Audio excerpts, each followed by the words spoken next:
کہتے ہیں کہ یہ امیج ہے جس کی تحقیق چاہیے. اس کے اندر سب سے پہلے اچانک کوئی مصیبت آنے کی دعا ہے، انا للہ و انا الیہ راجعون. دوسری دعا سحری کی نیت کرنے کی ہے، اور تیسری دعا افطار کے وقت پڑھی جانے والی دعا ہے. کیا یہ صحیح ہے؟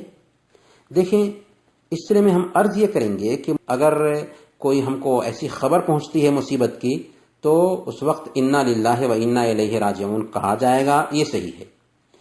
دوسری بات کہ سحری کھانے کی کوئی نیت نہیں ہے، اور فرض روزے کے لیے جو نیت ضروری ہے تو یہ نیت دل کے ارادے کا نام ہے.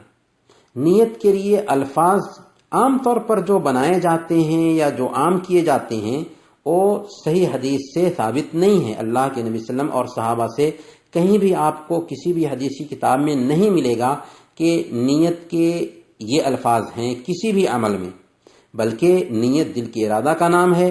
نیت کا زبان سے کوئی تعلق نہیں، اس لیے قرآن اور حدیث میں کہیں بھی نیت کے الفاظ نہیں بتائے گئے ہیں.